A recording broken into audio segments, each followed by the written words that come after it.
Bomba clot. Hey everybody, how you doing? Dub D here. Just want to talk to you about the reason why I'm disappointed in the Panasonic camera, which a lot of you are going to go, why? Why are you disappointed in this camera? And why is my live stream taking so long to get to normal? Let's ensure it is stable to avoid being prices. Normally, I wouldn't be having this problem. So let me check this, what you're seeing on the stream, because on my side, I'm getting like, hey, you need to do your stuff right, because you suck.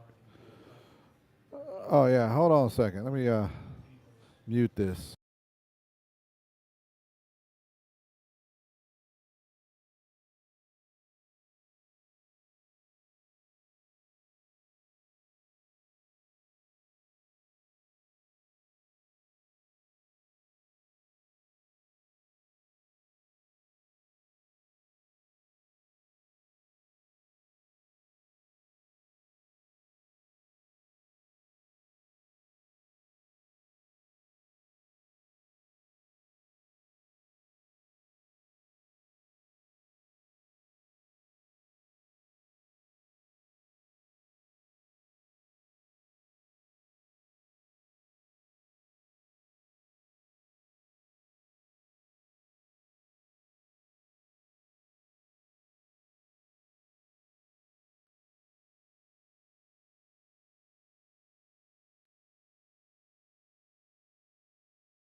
Oh, some options.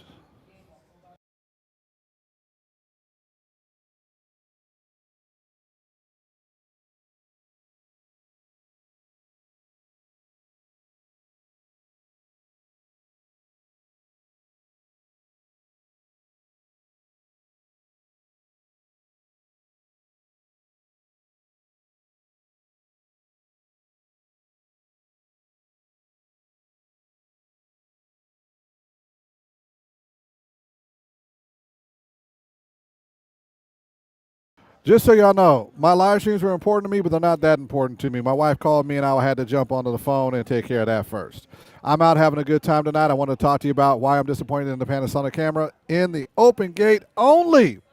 So if you are a videographer, this is a techie videographer, or you're the tech side of person on your team, this stream is for you.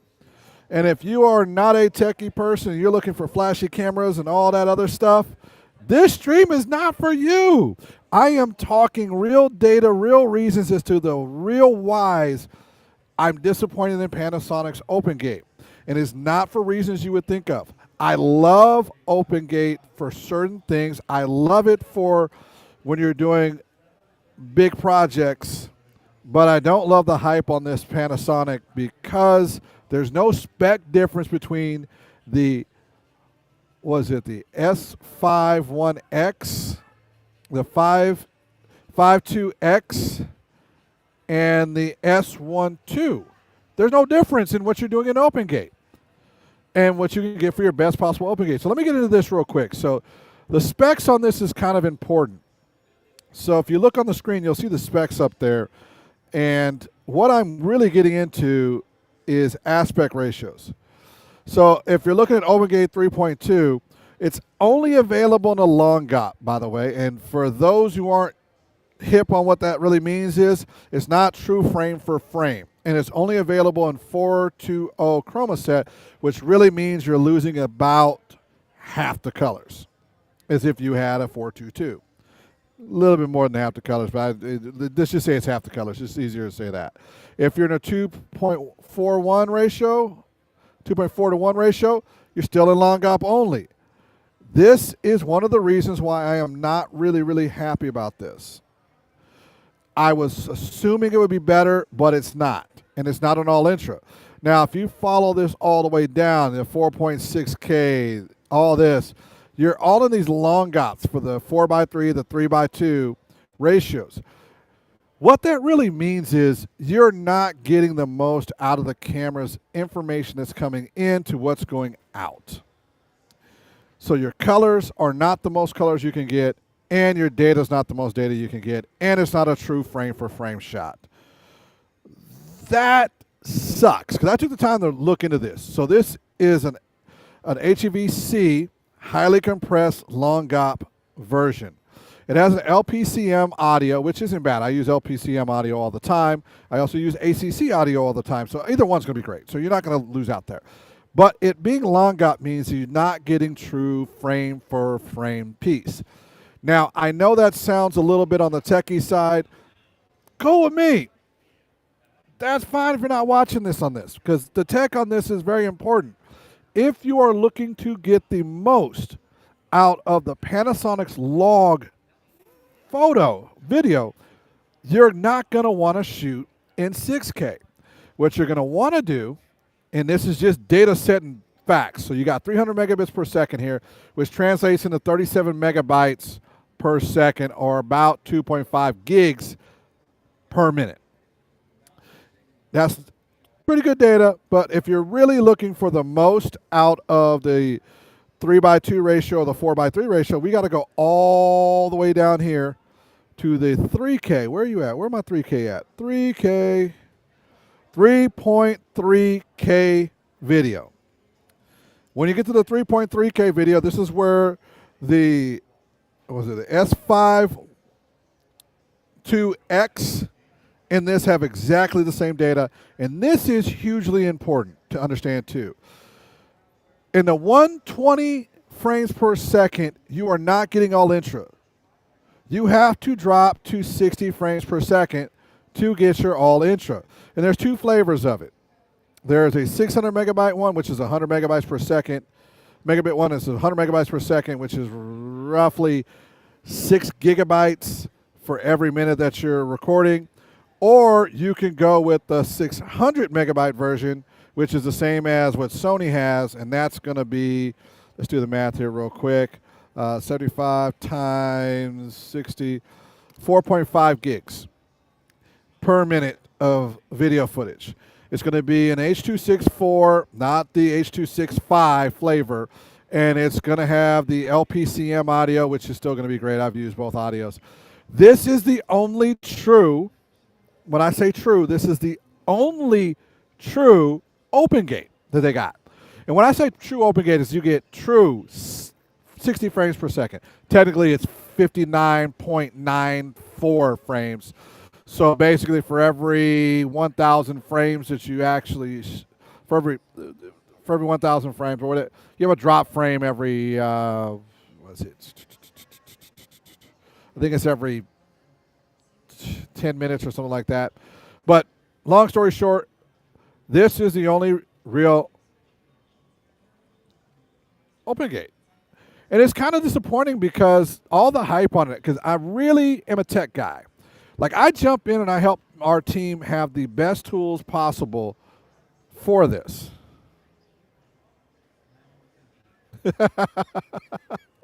Yeah, Jax, you're right. Happy Thanksgiving.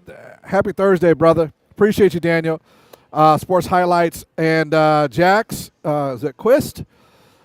Man, I'm trying to do some math in my head here. It's basically you take the megabits per second divided by 8, and then you times it by the number of minutes you have. It's really simple. Number of seconds you have, and it's 60 seconds in a minute, so you times it by 60.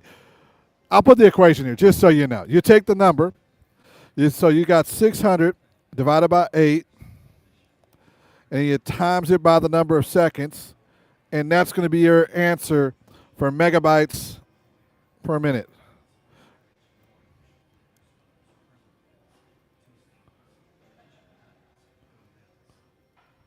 All right, now let's get back to what I was ranting about. I wanted Panasonic to be better than this because I wanted to dive into the specs because I've heard every single solitary thing you can on this. Like, oh my God, it's the best thing since the world fell over and turned sideways. Well, if I don't have all the data and I don't have the color set to work with, I don't care.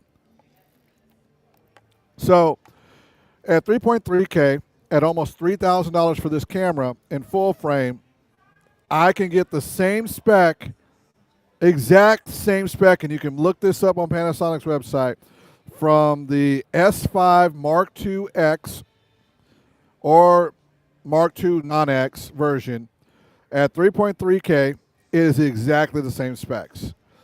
This means that the hype that they're talking about on this OpenGate, and speaking of which, OpenGate in general, if we're going to talk about the OpenGate on this, I get the same OpenGate specs of 6K and 6K specs on the S5 II Mark X or whatever freaking number convention. I thought Sony was bad. Panasonic, you're killing me with these Lumix things.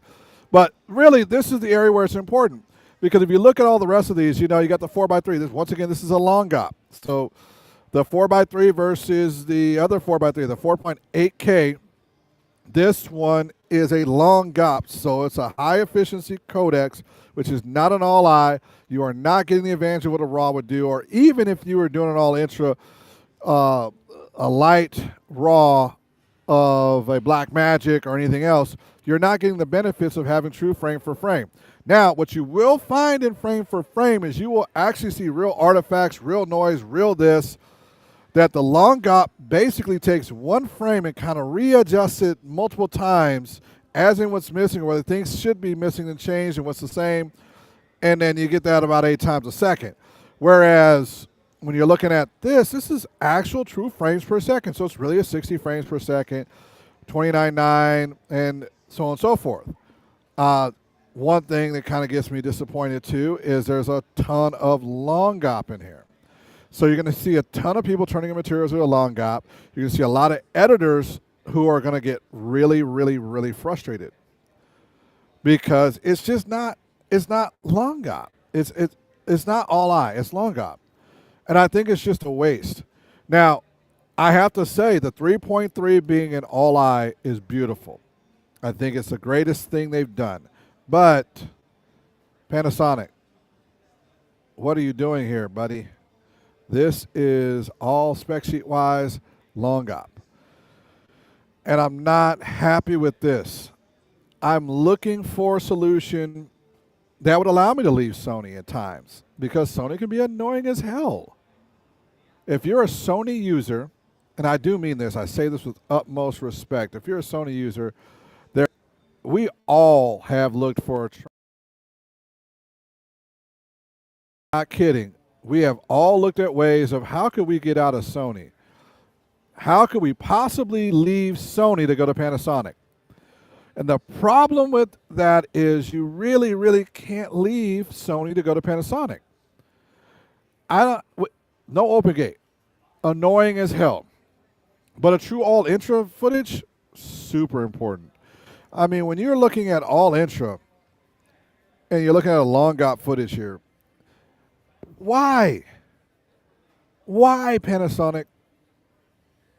Hell, I even say the same thing to Canon. Why Canon? But, I take that back, because Canon did a great job on their C50 with this. But all this hype on the Panasonic being the new king, oh my God, we're Sony killers. You're not. And I wish you were, because this is the camera I was thinking about getting for my son. But, I'm thinking S1ii is going to be the next level. I'm not going to get him an S1ii. I'm probably going to get him. Matter of fact, I'll ask him. What does he think of? All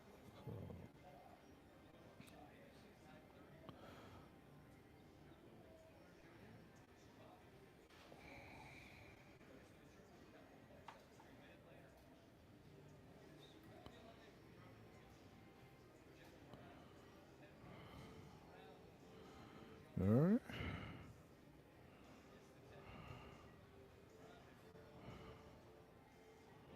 Oh.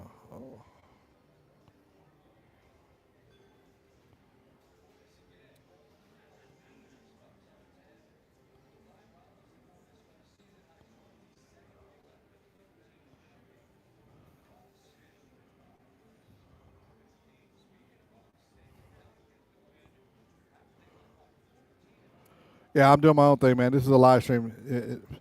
Read on long GOP. My son's more important at the moment. Sorry, guys. I'm just having some fun here. I told my rant. I did my rant. If you got questions or what you want to know about this stuff, I'll answer it.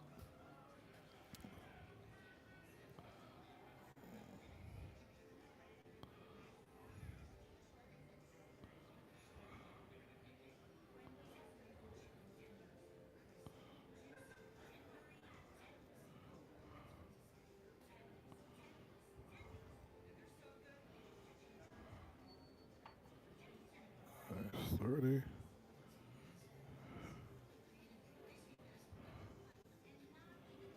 Select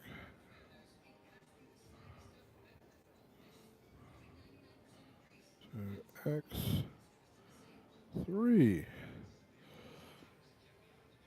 What will be my third one for him? See, that's the thing. Like, I'm looking at these cameras as what can I get my son that's right around $2,000? Because he's into video productions, he loves doing it, and I want to give him the most options to work with down the road. And it's kind of frustrating when you're looking at this going, what am I supposed to do? And I'm also looking at what are going to be my second, third, and fourth cameras. And right now, they're all FX30s or FX2s because they're just beast mode cameras. I really want I want to work with the ZRs, but I'm not even sure about that. But I can tell you this much right now: if you're interested in Panasonic cameras, get it. But just know up front you're not getting a great codecs when it comes to your 6K and 5K open gate. And you're missing out on some things that could make a huge difference for you in larger productions, not smaller productions. Like anything that's like a wedding video or something like that, it's not a big deal. What I'm complaining about right now is not a huge deal. But if you look up on the screen right now, you'll see something called 10-bit 420 long GOP. Huge issue for me when it comes to this. All intra is what I prefer to shoot in. So all intra would be something like a ProRes, Red Raw, Canon Raw Light. It's one of those things where it's really important to have it. Sony's A.P.C 422. It's the I version, which just means all intra, and it's a much better codecs to work with. And if you're looking at the hype on these Panasonics, having it in long GOP, you lose a ton of data. You get a ton of high compression. A lot of people are hyped on this .265, which is cool. I mean, it's an easy new format that allows you to compress a lot of data. But once again, you're compressing. You're not really using the full amount. Where Panasonic does have and can do a good, and you're going to get your best results for your 3x2 workflow, is actually going to be in a 4x3, which is going to be the all intra and the 3K.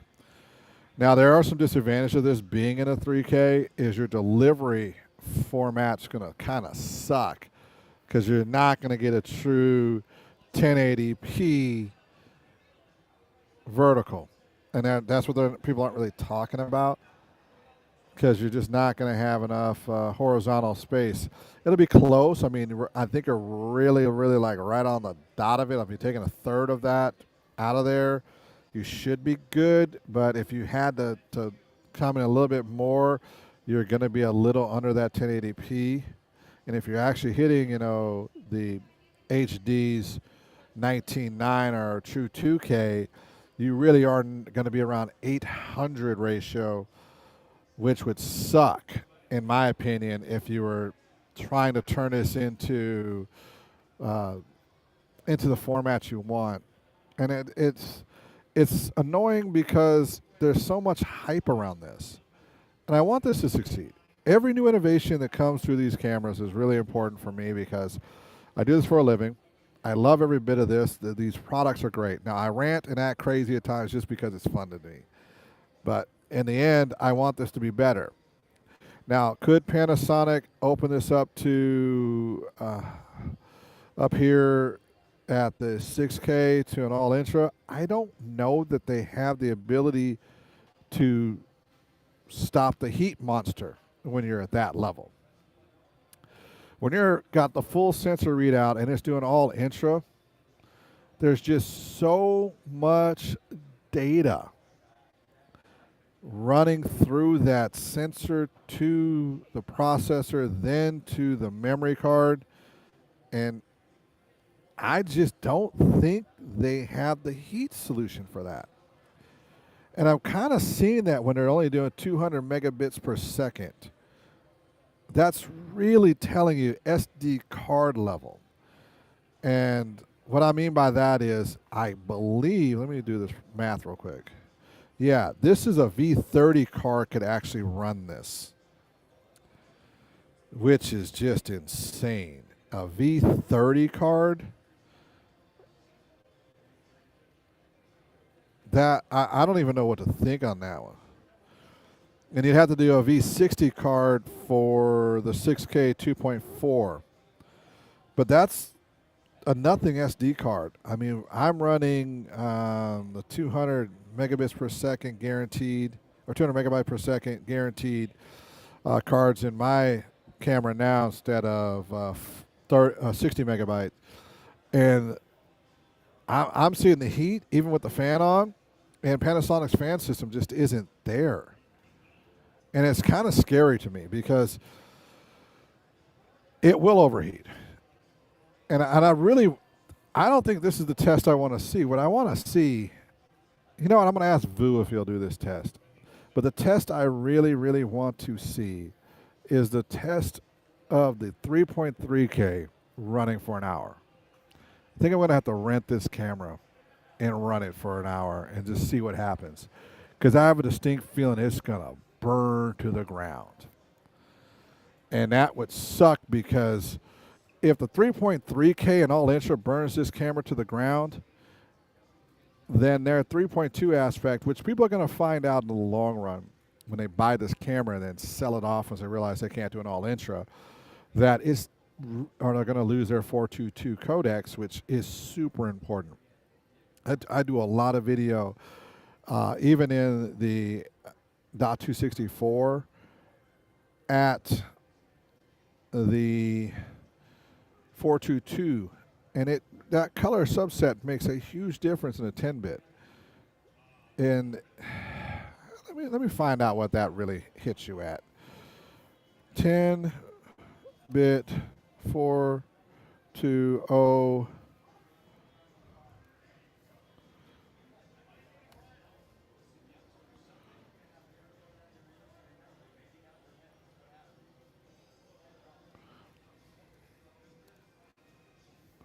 How much difference is that?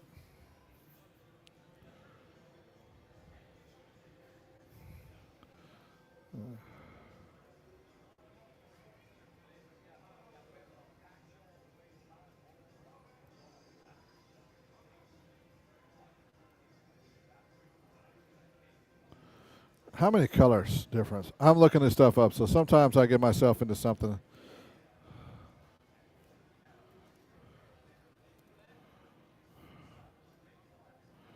I want to know this answer because I don't want to sit here and just. So, yep. That is a huge hit.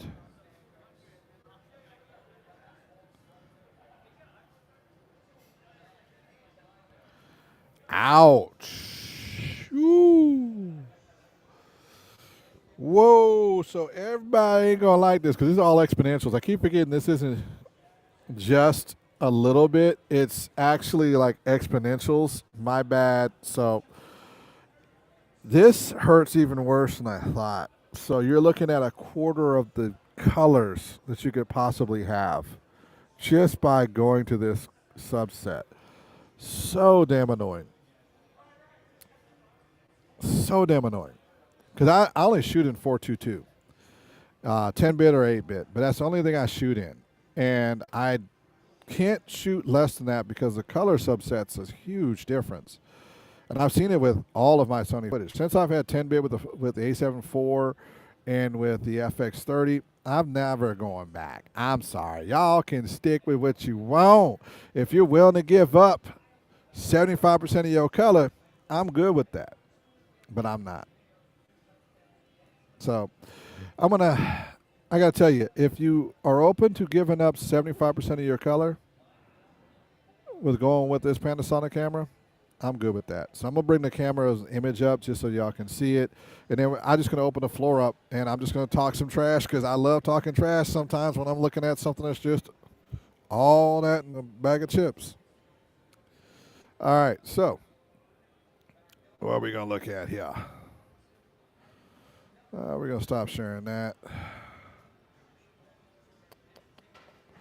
Actually, I'm going to let this, I'm gonna have some questions from my boy Vu. So I'm going to be switching over to a different live stream, and I just thank y'all for watching. Really, what I've been doing right now is just having some fun, doing some live streaming. I'm also testing out a software before I buy it. So everybody who's been watching these streams lately that I've been throwing up, I'm testing two things. One is multicast to see how well it does it. Can I say multicast? No, because I'm just not there. Secondarily, I am usually the tech evangelist on a set, so not only am I behind the camera or behind an audio board or being a technical director, I'm also the information person on the set when it comes to different cameras and everything else, and knowing what the right, as a production manager and the rest, of what we should have on a set. So if you want to know my experience comes with this, I work with Panasonic, Sony, Canon, Blackmagic, Nikon. So every one of these brands I work with. I've actually got a Nikon ZR sitting at the house I'm working on right now to figure out if I'm even going to do a review on it. I'm tempted not to. And that sounds odd, but I can put the review together in 3 minutes. Clinkety clink. Dear Lord, transport this thing for about a year, and your sensor will either be broken or the IBIS will be broken. This reminds me of the Sony gate that we had before. So that's my whole review on the Nikon ZR. The image on it is great.